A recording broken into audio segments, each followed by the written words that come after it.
بسم الله الرحمن الرحيم qodobada aan idinkugu haynana waxaa ka mid ah hogaamiyaha sare ee Iran oo soo saaray hadal adag oo la xiriira colaadda waddankiisa kala dhaxaysa Mareykanka waxaana tani ay ku soo aadaysaa iyadoo cabsi weyn ay ka jirto dagaalka in uu ballaarto gobolkana uu ku faafo dhinacyo kala duwanna ay soo galaan Mareykanka ayaa duqeymihii ugu dambeeyay waxaa gordhaweyta oo ku qaaday magaalooyin ku yaala koonfurta Iran iyadoo Iran duqeymo ay ku hayso saldhigyada militariga iyo xarumaha xasaasiga ah ee uu ku leeyahay gobolka bariga dhexe Iran waxay kaloo sheegaysaa in Mareykanka si buuxda u jabiyay heshiiska xabad-joojinta iyadana aysan waajib ku ahayn fulintiisa waxaan idin haynaa wararkii ugu dambeeyay iyo xaaladahan imika taagan sidoo kale barnaamijka waxaynu ku eegi doonaa madaxweynaha Mareykanka Donald Trump ayaa ku eedeynaya Canada in ay mas'uul ka tahay wasiirada ku yiri dabka holcaya wadankeeda oo saameyn ku yeelanaya gudaha wadanka Mareykanka dawladda Belgium waxay qaaday tilaabo culus oo Israa'iil ka dhana dhamaan wararkan iyo waliba qodobo kale oo faahfaahsan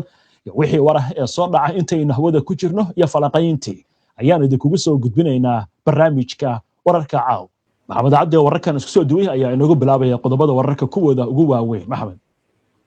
hogaamiyaha sare ee wadanka Iran Mujtama Khomeini ayaa ku celiyay in dawladda Mareykanka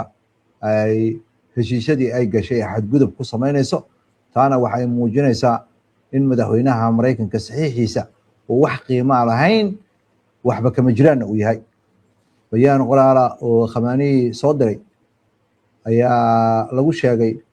in dhowr goor oo Mareykanku ku guul daraystay waxa uu ku tilmaamay shaydaanka weyn inuu xushmeeyo heshiisyada uu gala ee ku xusan isafgaradkii uu Iran la gaaray uu ansixiyay heshiisyadiisana wax la aamini karo ma baha waxa kale oo ku eedeeyay dawladda Mareykanka inay wado siyaasad ku salaysan hanjabaad iyo cagajugleyn iyo xagjirnimo iyo xadgudubyo joogto ah wuxuuna ku tilmaamay in siyaasadda Mareykanka aan qodobadaasi laga reebi karin Khamenei ayaa ugu baaqay saraakiisha Iran inay ka baaqsadaan khilaaf siyaasadeed xoojiyaan midnimada qaran wuxuuna ka dalbay in bartilmaameedka laga dhigto danaha dalka iyadoo xiisadda Iran iyo Mareykanka la dhaxayna ay cirkas ku sii shareerayso afhayeenka wasaaradda arrimaha dibadda ee wadanka Iran Ismail Bagei ayaa ku sheegay hadalkii ugu dambeeyay rasmi ah ee la xiriira heshiiskii isafgaradka ee Mareykanka iyo Iran dhex maray wuxuu ku tilmaamay inuu Mareykanku ku xasgudbay qodob walba oo heshiiskaasi ka mid ah toddobaadkii la soo dhaafay hadalkii uu jeediyay oo ay baahisay wakaaladda wararka ee Faris ayaa Bagei ku eedeeyay Mareykanka in uu maraakiibta ku riixayo inay isticmaalaan khad barbar socda midka Hormuz ay Iran ogolaatay isla markaana saraakiisha Iranna wixii ay isku afgarteen iyo khadkii la isku afgarteen uu ka baxay taana waxay ka dhan tahay buu yiri heshiiskii isafgaradka Iran iyo Mareykanka dhex maray Bagei ayaa sheegay Iran in aynan dagaal raadinayn hase ahaatee inay nafteeda difaacayso dagaalkaana lagu qasbay mar sii horeysay ayaa waxaa sidoo kale hadlay ku-xigeenka wasiirka arrimaha dibadda ee wadanka Iran Qasem Garibabadi wuxuuna sheegay Iran inay xakisay dhammaan waajibaadkii ka saarnaa heshiiskii ku-meel gaarka ahaa ee isafgaradka ee Mareykanka iyo Iran dhex maray iyadoo xiisadda dagaalku iyo weerarka Mareykanku ay cirkas ku shareertay saddex weerar oo xagga cirka loola beegsaday deegaano ku dhow jasiiradda Sirk ee koonfurta Lubnaan ee gobolka Hormuzgan ayaa la sheegay sida laga soo xigtay idaacadda Meher ama wakaaladda wararka ee Meher ee wadanka Iran Meher ayaa ku waramaysa in duqeyntii ugu dambeysay ay galabta ka dhacday wadanka Iran weerarkaasna weli waxaa lala beegsanayaa deegaano ku yaala gobolkaasi gudoomiyaha gobolka Hormuzgan ayaa sheegay cid rayid ah oo wax ku noqotay oo la diiwaan geliyay ma jirto hase ahaatee wax faahfaahin oo dheeraad ah oo waxyeelada la xiriirta lagama hadlin iyo cidda wax ku noqotay iyo deegaanada la beegsaday weeraradii ugu dambeeyey. xukuumadda Iiraan ayaanan soo saarin macluumaad dheeraad oo la xiriira xaaladdaasi. dowladda Maraykanka ayaa ugu baaqday muwaadiniinteeda inaynan u safrin waddanka Lubnaan iyo waqooyiga Israa'iil qaybo ka mid a maadaama ay xiisad kulul ka jirto gobolkaasi, sida lagu sheegay warbaahinta Turkiga. iyada oo xiisadda gobolka bari dhexe ka jirta ay cirkas kusii shareerayso, ayaa amniga bay-ada amniga ee gobolka ka jirta ayaa waxay tahay mid midaqsan, isla markaana waxaa jira xaalado aad u culus. safiirka Maraykanka ee Beirut ayaa bayaankiisa ku sheegay. safiirka Maraykanka ee Qudus fadhiyana waxa uu soo saaray digniintaas lamid ah oo uu ku sheegayo Maraykanka inaynan u safrin Gaza, waqooyiga Israa'iil iyo xuduudka Masar marka laga reebo meesha laga gudbay ee Taaba la yiraahdo. waxaana la rabaa in loo tixgeliyo safarka meelo badan oo gobolka dhexe ka mid ah in laga fiirsado. arrimahani ayaa kusoo beegmaya iyadoo xiisadda ka jirta bariga dhexe cirkas kusii shareerayso, iyadoo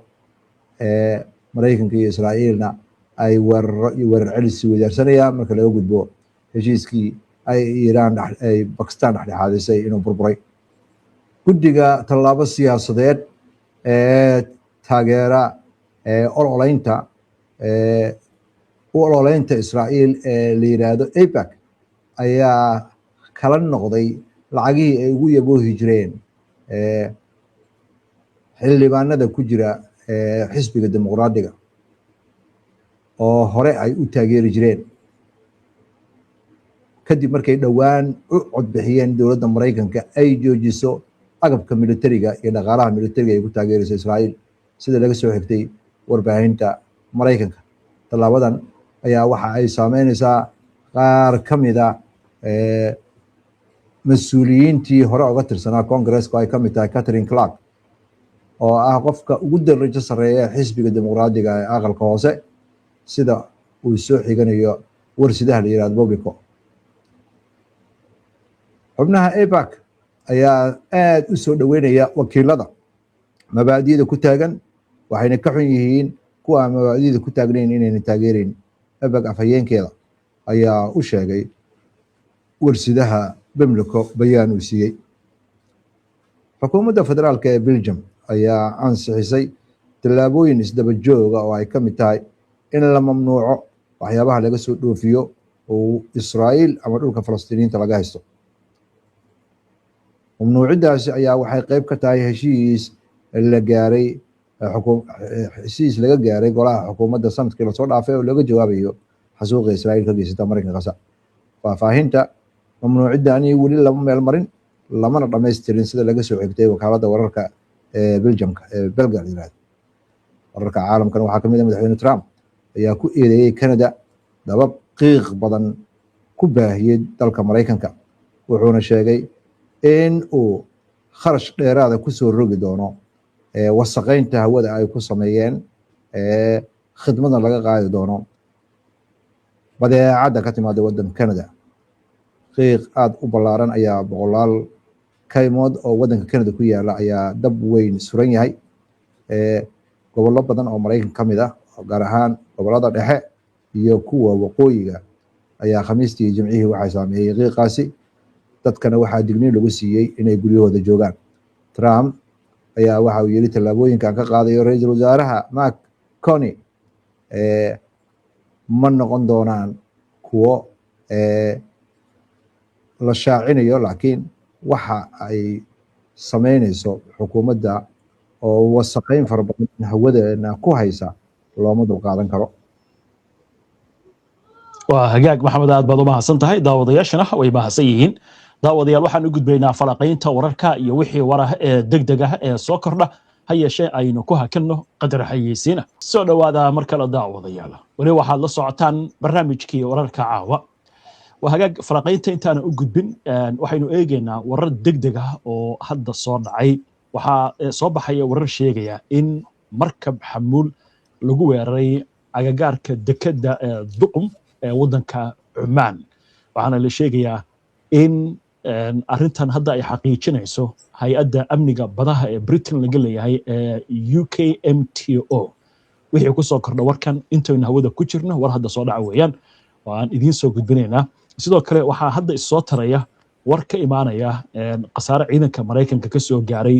saldhig military ay ku leeyihiin waddanka Jordan warkan hadda ayuu soo dhacay qasaaraha inta uu dhan yahayna waan idiin soo gudbin doonaa intaynu barnaamijka ku jirno waa hagaag maxamed aan ku bilowno barnaamijka hadalka ka soo yeeray hogaamiyaha sare ee Iran dhinacyo kala duwan ayuu taabanayaa dabcan in yar baynu ku soo qaadan laakiin warqad dheer bay ahayd laakiin wuxuu wacd ku marayaa in iska caabinta oo Iran ay madax u tahay ay ka guuleysan doonaan casharna u dhigi doonaan oo weliba ereyga isticmaalay wuxuu leeyahay cashar aan la ilaawi karin Mareykanka heshiiskiina wuu ku eedeynayaa gudaha Iran wuu ka hadlayaa midnimo in loo baahan yahay maxaa laga dhadhasan karaa hadalka Mujtaba Khamenei madaxweynaha Mareykanka iyo dowladda Mareykanka ciidankeeda xadgudubka ay ku sameynayaan sida ay lafagurayaasha hadalka u dhigayaan goobo rayida in la weeraro waa dambiyo dagaal weeye laakiin Mareykanku waxaasi ma qoro mana xeeriyo waxa uu rabaa Iran inuu ku qasbo wuxuuna ku qasbi karayna tan kale oo ayadana soo taraysaa waxay tahay Iran weligeed ayay u taqaaneen Mareykanka shaydaanka weyn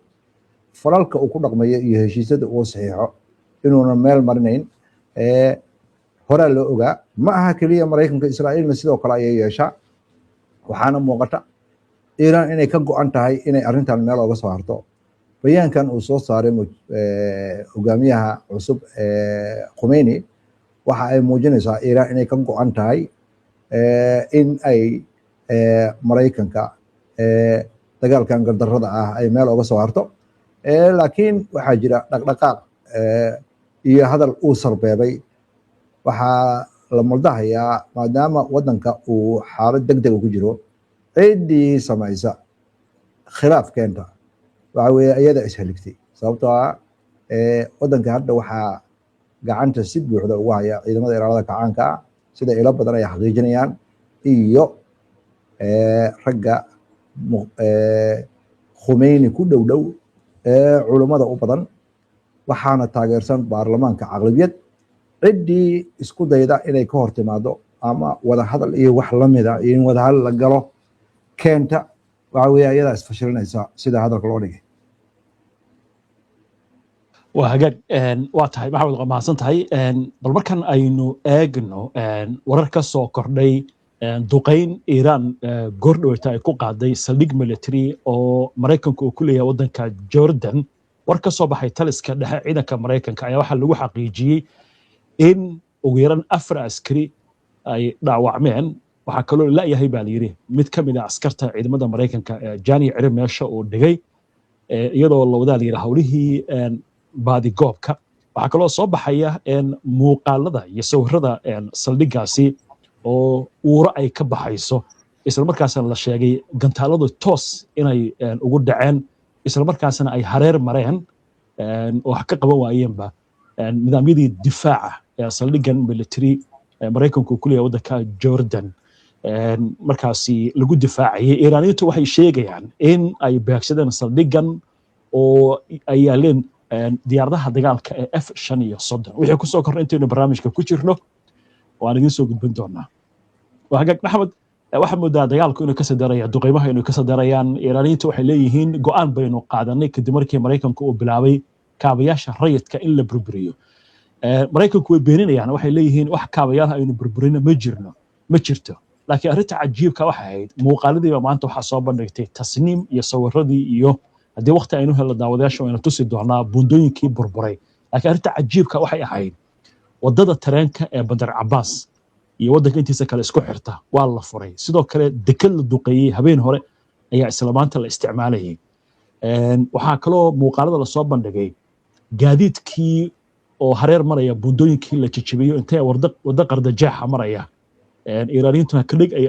halkudhig ay uga dhigayaan adkaysi maxay ka macno tahay beegsiga kaabayaasha rayidka oo Iiraanna ayana ay bilowday inay Kuwait duqeyso iyo wadamada kale ee gobolka su'aashaas waa su'aal aad iyo aad muhiim ah nin khabiira oo Iiraani oo arrintaas la weydiiyay wuxuu yiri Iiraan oo xadaaradeeda 5,000 oo sano ay ka badan tahay oo weligeedii allaheed nafteeda ku tirsaneed weliba kontonkii sane ee lasoo dhaafay oo wax walba oo bini aadan sameeyey horumar weyn ka keentay maraykanka iyo waxa uu sameynayo oo dambiye dagaal uu ku tilmaamay marka laga gudbo iiraaniyiintu adkaysina waa leeyihiin wixii la burburiyana saacado gudahood iyo maalmo gudahood ayaa lagu rakibaya waxayna niyad jab ku tahay siduu hadalku u dhigay maraykanka oo dambiye waaweyn galay oo goobo rayida duqeynaya iyo meelo ka caagan qawaaniinta caalamiga ah in la duqeeyo maraykankana wuxuu ku andacoonayaa sida ay khabiirada dhanka kale hadalka u dhigayaan in meelaha ay duqeynayaan ay yihiin laba si in loo isticmaalo rayidkana inay isticmaalaan militarigan isticmaalaan waxaana ka hortegaynaa bay leeyihiin in saad uu soo gaaro gobolada xeebta ku yaala marinka hormuus carqaladeynaya tan kale oo ayadana khabiirada aad uga hadleen waxa weeye maraykanka in uu isku dayayo in uu ku galo dagaal deegaan uu dagaal ku geli karaynin oo aan marinka hormuus in si buuxda ay gacanta ugu jirto wadanka Iiraan ayaa isku raacay waxaana marqaati cadka marka damcay hadda in la marsiiyo xeebaha wadanka Cumaan inuu hadda dab suran yahay ololayo tan kale oo ayadana culeyskeeda leh waxay tahay maraykanku Cumaan uu jajuubaya wuxuuna qasbaya maraakiibta in aynan marin dhinaca Iiraan ee dhinaca asaga uu rabo maraan mana difaaci karo sida hadalka loo dhigay tahay war kale ayaa ka soo kordhay weerarkii lagu qaaday saldhigga military ee maraykanku uu ku leeyahay wadanka Jordan waxaa hadda la xaqiijiyey askarta laba ka mid ah inay geeriyoodeen askarta maraykanka afar waa dhaawac midna waxaa la sheegay inuu maqan yahay oo aan lahayn la baadi goobayo marka qasaaraha hadda waa laba askari oo ku dhintay duqeynta afar dhaawac ah iyo mid maqan waa hagaag maxamed arrinta kale haddaynu ka eegno dhanka khibrada waxaa leeyahay meesha waxaa ka maqan hay'adihii caalamiga ah ee adduunka sida qaramada midoobay oo kale xaaladdanna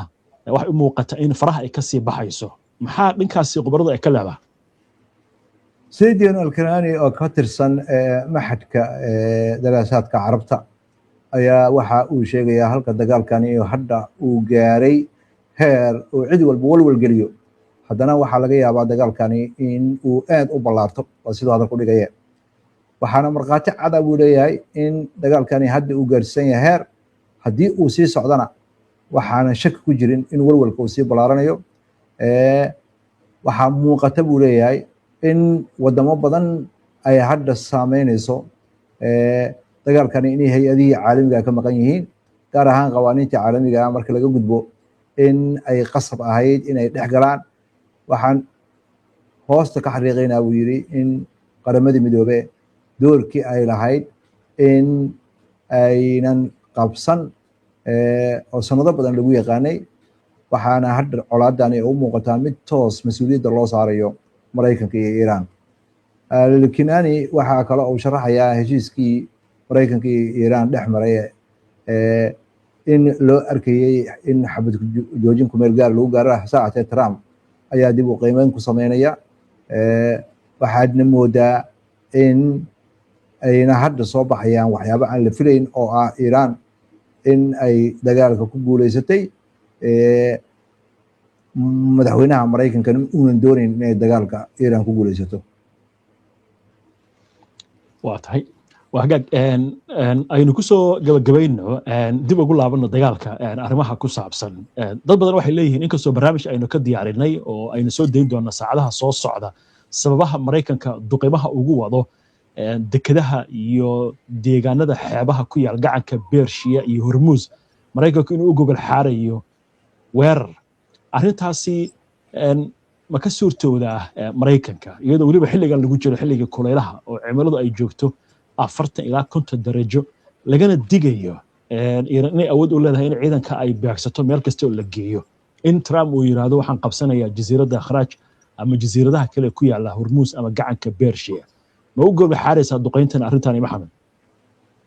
ragga aqoonta durugsan u leh arrimaha militariga haddii maraykanka uu dagaal lagu ku galo wadanka Iiraan waxa weeye qaraska toornimo khatar ayuu gelinayaa ciidamadiisa ciidan ku filan ma haysta baa laleeyahay oo uu ku wajaha iiraan